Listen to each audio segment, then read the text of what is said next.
ಎರಡು ಹಲಗಳ ಕೂಡಿದರೆ ಅಲ್ಲಿ ಒಂದು ಸಂಗಮ, ಆದರೆ ಒಂದೇ ಒಂದು ಕೋರಣ ಸಂಗಮ. ಹಲವಾರು ಪಕ್ಷಗಳ ಹಲವಾರು ಆಚರಣೆ ಕಾರ್ಯಕ್ರಮಗಳು, ಆದರೆ ಮನುಷ್ಯ ಪಥವನ್ನೇ ಈಶ್ವರಪಥವನ್ನಾಗಿ ಮಾಡಲು ಹೇಳುವ ಭಾರತೀಯ ಜನತಾ ಪಕ್ಷದ ಕಾರ್ಯಕ್ರಮ ಒಂದೇ ಒಂದು. ಅಂತಹ ಕಾರ್ಯಕ್ರಮದಲ್ಲಿ ವೇದಿಕೆ ಮೇಲೆ ಹಾಜರಿರುವಂತಹ ನಮ್ಮ ನಿಮ್ಮೆಲ್ಲರ ನೆಚ್ಚಿನ ನಾಯಕರು ಆದಂತ ಸನ್ಮಾನ್ಯ ಶ್ರೀ ಬಿ ಎಸ್ ಯಡಿಯೂರಪ್ಪ ಸಾಹೇಬರಿಗೆ ನಮಸ್ಕರಿಸುತ್ತಾ, ವೇದಿಕೆ ಮೇಲಿದ್ದಂತ ಎಲ್ಲ ಪೂಜ್ಯರಿಗೆ ನಮಸ್ಕರಿಸುತ್ತಾ, ನಮ್ಮ ನಿಮ್ಮೆಲ್ಲರ ನೆಚ್ಚಿನ ನಾಯಕರು ನಮ್ಮ ಹಳೆ ಮಿತ್ರರು ಆದಂತಹ ಸನ್ಮಾನ್ಯ ಶ್ರೀ ಟಿ ರಾಜು ಸಾಹೇಬರು ಕೂಡ ನಾವು ಅನಂತ ಕೋಟಿ ನಮಸ್ಕಾರಗಳನ್ನು ಸಲ್ಲಿಸುತ್ತಾ, ಇಲ್ಲಿ ಸೇರಿದಂತಹ ನನ್ನ ಎಲ್ಲ ನನ್ನ ತಮ್ಮಂದಿರ ಅಕ್ಕ ತಂಗಿಯ ತಾಯಂದಿರ ಯುವಕರಿದ್ದಾರೆ, ತಮ್ಮೆಲ್ಲರಿಗೂ ಈ ಶುಭ ಸಂದರ್ಭದಲ್ಲಿ ನಾನು ಹೃದಯಪೂರ್ವಕ ನಮಸ್ಕಾರವನ್ನು ಸಲ್ಲಿಸುತ್ತೇನೆ. ನಾನು ಒಂದೇ ಒಂದು ಮಾತು ಹೇಳಲಿಕ್ಕೆ ಇಷ್ಟಪಡ್ತೀನಿ. ಈ ಸಂದರ್ಭದಾಗ ನಾವು ಮೊದಲು ಕಾಂಗ್ರೆಸ್ ಪಕ್ಷದಲ್ಲಿ ಇದ್ದವ, ಕಾಂಗ್ರೆಸ್ ಪಕ್ಷದಲ್ಲಿ ಸುಮಾರು 15 ವರ್ಷಗಳವರೆಗೆ ನಮ್ಮ ಜಿಲ್ಲಾ 5 ಘಟಕದ ಪ್ರಧಾನ ಕಾರ್ಯದರ್ಶಿಯಾಗಿ ಸೇವೆ ಮಾಡಿದವ. ಇವತ್ತು ನಮ್ಮ ಜೊತೆಗೆ ಇಡೀ ಕಾಂಗ್ರೆಸ್ ಪಕ್ಷದ ಅನಿಲ್ ವಡೇರ್ ಅವರಿರ್ಬೋದು, ಶಿವಗೌಡ ಪಾಟೀಲ್ ಅವರಿರ್ಬೋದು, ಕರಗೋಡ ಪಾಟೀಲ್ ಅವರಿರ್ಬೋದು,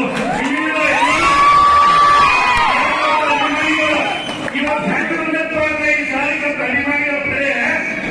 ಇಲ್ಲಿನ ಟಿ ರಾಜು ಸಾಹೇಬರ ಒಂದು ಚುನಾವಣಾ ಪ್ರಚಾರ ಕಾರ್ಯಕ್ರಮಗಳು ಏನಪ್ಪ ಅವರು ಆಯ್ಕೆ ಆಗಂತ ಒಂದು ಸತ್ಯ ಸಮಾರಂಭವನ್ನು ಅದಕ್ಕೆ ಹೇಳುವುದಷ್ಟೇ, ಟಿ ರಾಜು ಸಾಹೇಬರು ನಾವು ಯಾಕೆ ಆಯ್ಕೆ ಮಾಡ್ಬೇಕಂದ್ರೆ ಈ ಕ್ಷೇತ್ರದ ಶಾಂತಿ ಸಮಾಧಾನ ಸುವ್ಯವಸ್ಥೆ ನಿರ್ಬೇಕಾದ್ರೆ ನಾವು ನೀವು ಶಾಂತಿ ಕಾಳಜಿ ನಿರ್ಬೇಕಾದ್ರೆ ಅವ್ರನ್ನ ಆಯ್ಕೆ ಮಾಡಿಕೊಳ್ಬೇಕಾಗಿ ಗುಂಡಾಗಿರಿಯನ್ನ ಈ ತಾಲೂಕಿನಲ್ಲಿದ್ದಂತ ಗುಂಡಾಗಿರಿಯನ್ನ 20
ಬಬಲೇಶ್ವರದಿಂದ ಗೌರಿ ಪ್ಲಾನ್ ಮಾಡಿ ಕಳಿಸಿ ನಿಮಗೆ ಗೊತ್ತೈತೆ ಗಣಪತಿ ಇವತ್ತು ಎಲ್ಲಿಂದ ಬರಬೇಕಪ್ಪ ಅಂದ್ರೆ ಸನ್ಮಾನ್ಯ ದಿನಾಚರಣೆಗೆ ಒಬ್ಬರವ್ರಿಗೆ ಗೊತ್ತದೆ ಸನ್ಮಾನ್ಯ ಬಸವರಾಜ ಬೊಮ್ಮಾಯಿಯವ್ರಿಗೆ ಗೊತ್ತಿದ್ದಾರೆ ಗೋಕಾಕರಿಂದ ನಿಮಗೆ ತಗೊಂಡು 15 ತಾರೀಕು ಬರ್ತದೆ